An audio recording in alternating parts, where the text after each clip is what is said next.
Shuushuto Sanjou Shuushuto ninja jam 巻き起こせ勇気のハリケーンくじけそうになる気持ちを今笑顔に変えたら新しい日々をかけてゆくのさ Shuriken Napkin. Hello and welcome to KamenRider Blackman. And finally, Hurricanger Month has come to my kitchen.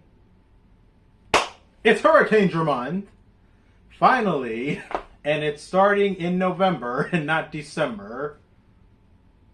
December is going to be a weird month, so take a quick look at the schedule and you'll see why. Now, right now, as I'm doing this, like it's the last week in November, and the first day of December is actually Friday, so just that's why the video is coming out still in November. But still, we're starting Hurricanger Month. So, the schedule, right here, right now, it's the show. And so for the week of the 3rd, we'll be looking at the summer movie, Ninpuu Sentai Hurricanger Shuushuto, the movie. For the week of the 10th, we'll be looking at the Hurricanger ABBA team-up instead of the Hurricanger GAORanger team-up. And why that is because I've yet to look at GAORanger and review it. So it would be kind of weird if I was to touch on a show if I wasn't too familiar with the characters to have explained it enough to you guys. But I have seen ABBA, and we didn't review the team up back when I was doing ABBA, so we're doing it now. For the week before Christmas, because Christmas and New Year's this year are on Mondays, like, we're gonna do the Hurricanger 10 Years After movie. And for the week of New Year's, like literally, well, the week before New Year's, ending 2023, we'll be doing the new movie that came out this year, Hurricanger 20 Years After. And so, that's our schedule for the month. So now let's get into the show. But before that, a word from our sponsors. Koda's footsteps as he goes back into my mom's room. What a good sponsor. Thanks for supporting the channel. First, the opening, Hurricanger Sanjou. If you couldn't tell from the intro, I really like this song. Like, and I'm dead serious, like, I think this is one of my new favorite Sentai openings now. Because, like, this is the type of song you want to play to start your morning. It's just, and I've done it before on my drive to work. It's fun. It's entertaining. It's a really positive and excitable song. It makes you want to move around like a ninja. So, salute. This song does it. The ending theme, too, it's fine. I don't listen to it too much, but I do like seeing the Hurricangers use their hang gliders. And so, on to the first episode, Scroll 1, Wind and Ninja. As episodes are called scrolls instead of episodes, as obtaining scrolls are a thing of the ninja. The show fully begins with a character locating a beaconing device that'll summon our villains for the season. We next cut to 2 months later where we meet our 3 protagonists, Yosuke, Kota, and Nanami, goofing around during a training session. And goofing around or not, I like the stunts and actions that these 3 display, as they are students of the Hayate Ninja School, a secret ninja school where people with potential to become great ninjas are brought in to learn. Whenever that is unclear, since these 3 state that they were kidnapped into joining their school, and they can't leave because of a barrier around the entire school. Where are the Decker Rangers to investigate this school for unlawful imprisonment? An interesting thing about this school is how elemental they make things, based on ninja techniques like walking on air, walking on water, hiding in the dirt. And students actually wear specific colors to coordinate basically what element they control. Students that wear yellow are focused on controlling earth as an element. Students that wear blue focus on controlling water.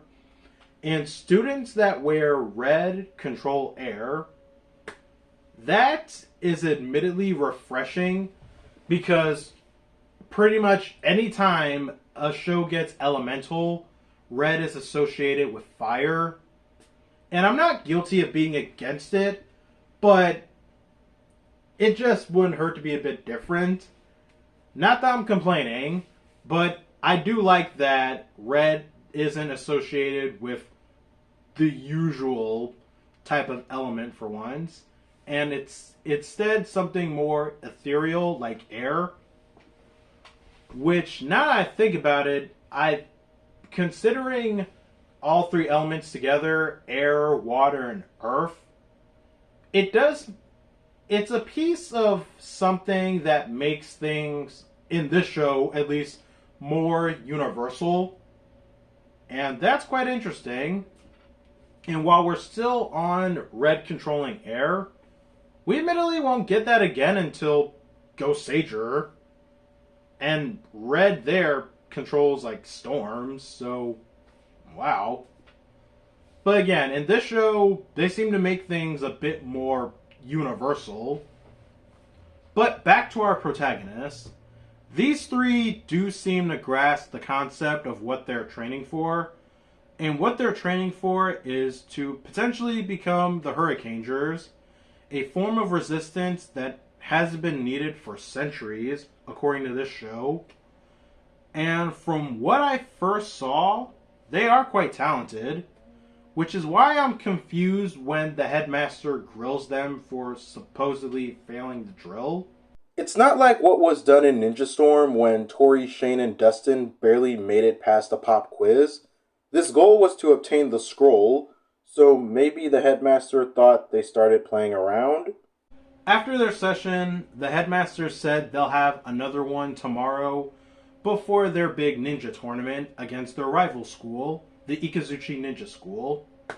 And if one could imagine, I bring them up for a reason much later. The next day comes, and Yosuke, Kota, and Nanami ditch their tournament to vent, and the beaconing device from earlier comes into fruition as space ninjas pour down to attack the Hayate Ninja School, killing everyone. And I say killing everyone because how it happens is kind of weird.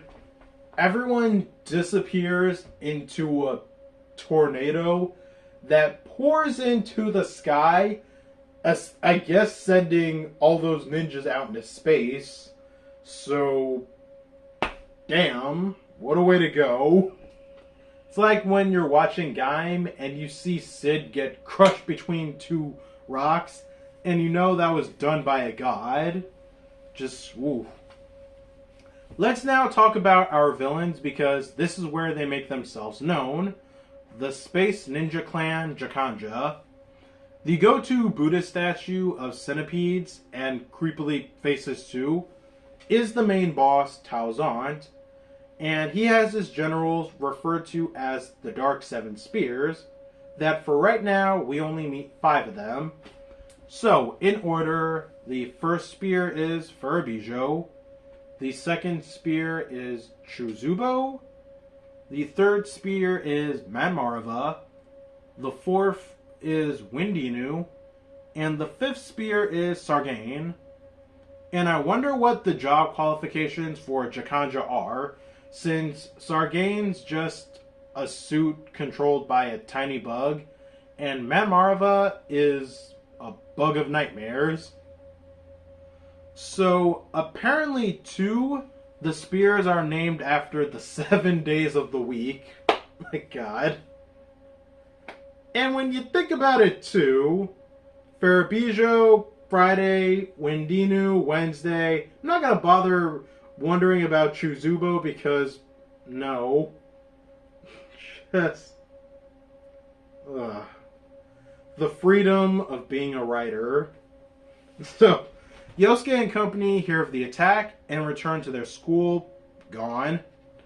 They encounter Jakanja's first deployed Kaijin, and understandably, they're outmatched.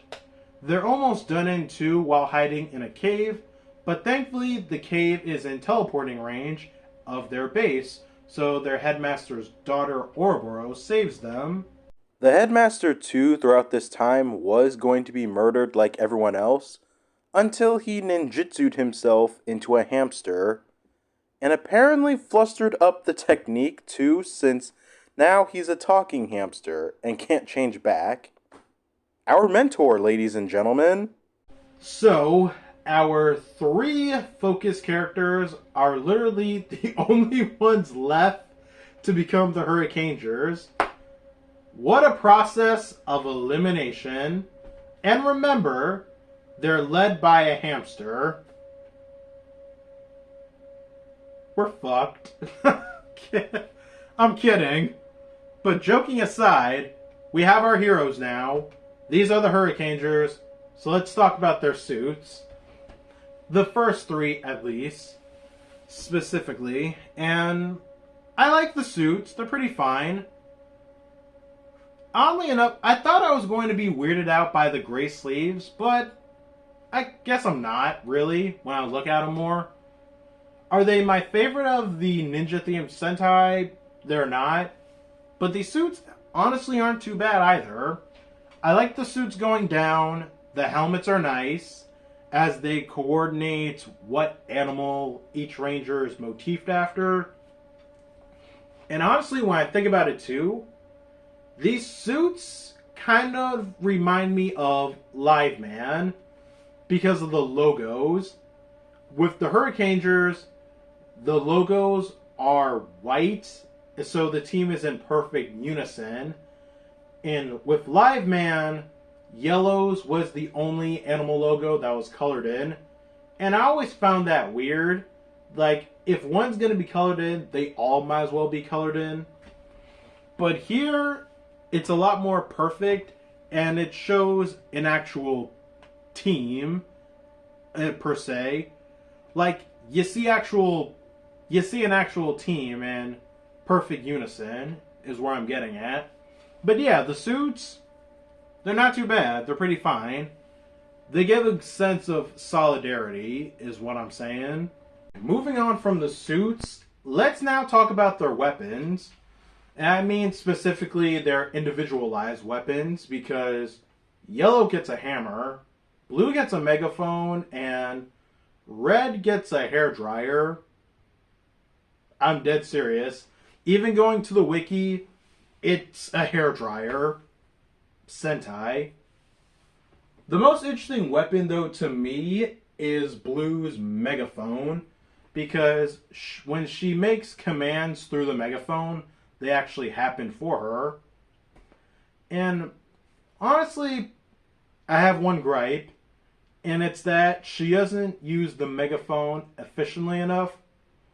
Like, one thing about it now when watching this show, one thing I don't like is how certain tools aren't used efficiently, and the megaphone is one of them.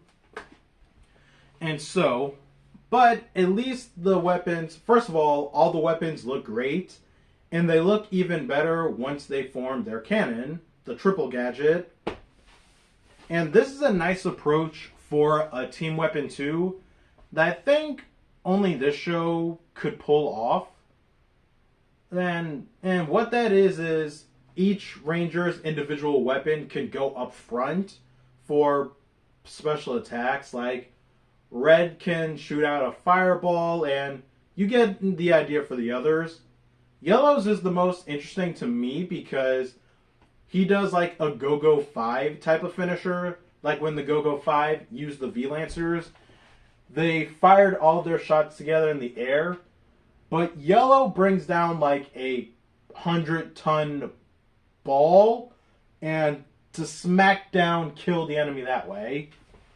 But yeah, with the triple gadget, you get all different types of finishers, especially depending on who gets the focus for the episode. And so, Ooh, and on to another thing too. This is a team with team vehicles, and we don't get those anymore. So let's talk about what the Hurricangers get. And they get hang gliders, the Hurricane Wingers.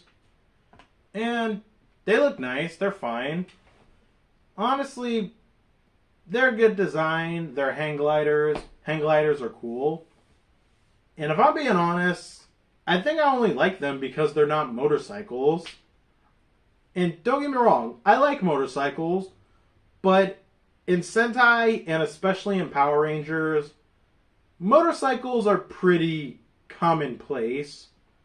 Shoot, when Ninja Storm was made, they gave the main three motorcycles, so why adapt the hang gliders? It just wouldn't hurt to be different. I like how vehicles were different back in the day. Like, not including Mighty Morphin and Zeo when they had motorcycles, but Turbo, they had go-karts. In Space, they had freaking hoverboards.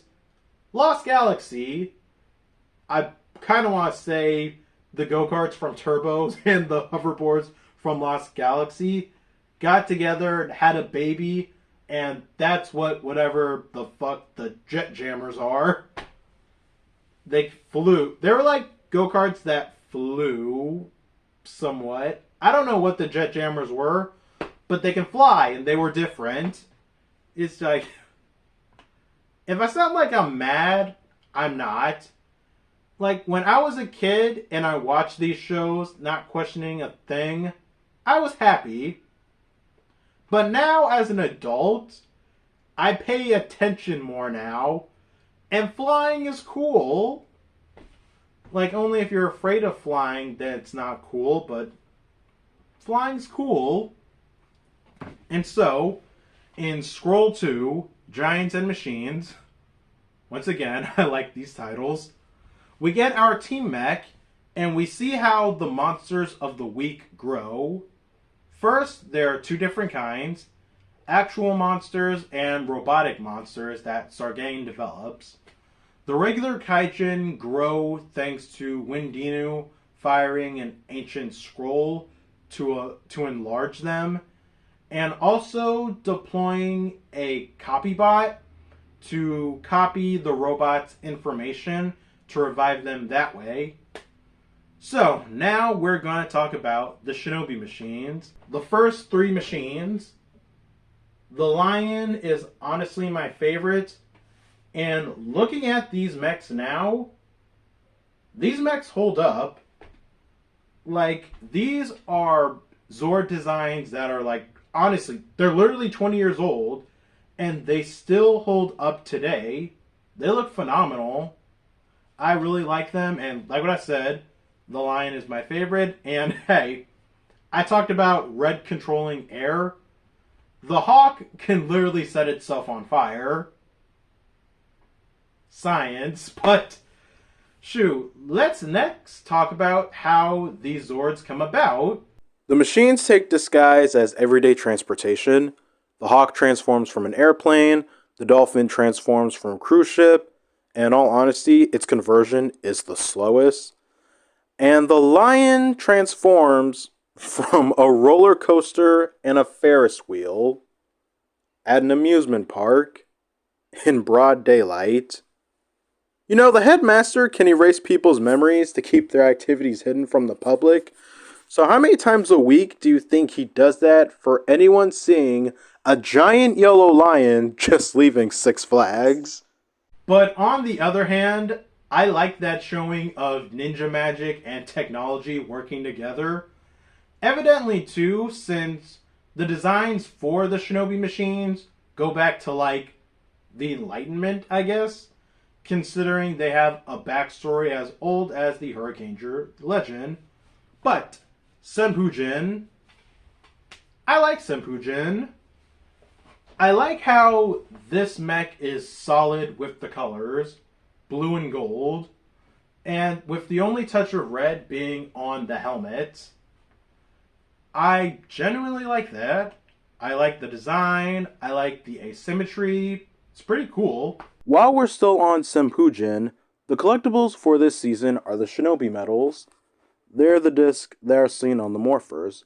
That also work the Karikuri ball system.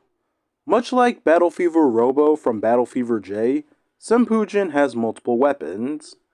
The Karikuri weapons, too, are this show's substitute for auxiliary Zords, considering the weapons have animal and organic motifs. Oh yeah, Senpujin also has an alternate mode called Hurry Up, making Senpujin slender and more agile for 60 seconds. Some would say why that's not the default form than regular bulky Senpujin. But as Cosmic Fury taught us this year, fuck what people want, because it still came out great. And Hurry Up Senpujin does look great, but I will admit, I think I probably prefer regular size Senpujin. And you know what else too? I just realized something about Hurry Up. It reminds me of, I don't know what they were called in KamenRider, but the Alien Rangers Battleborgs, they were the slender versions of the Shogun Zords.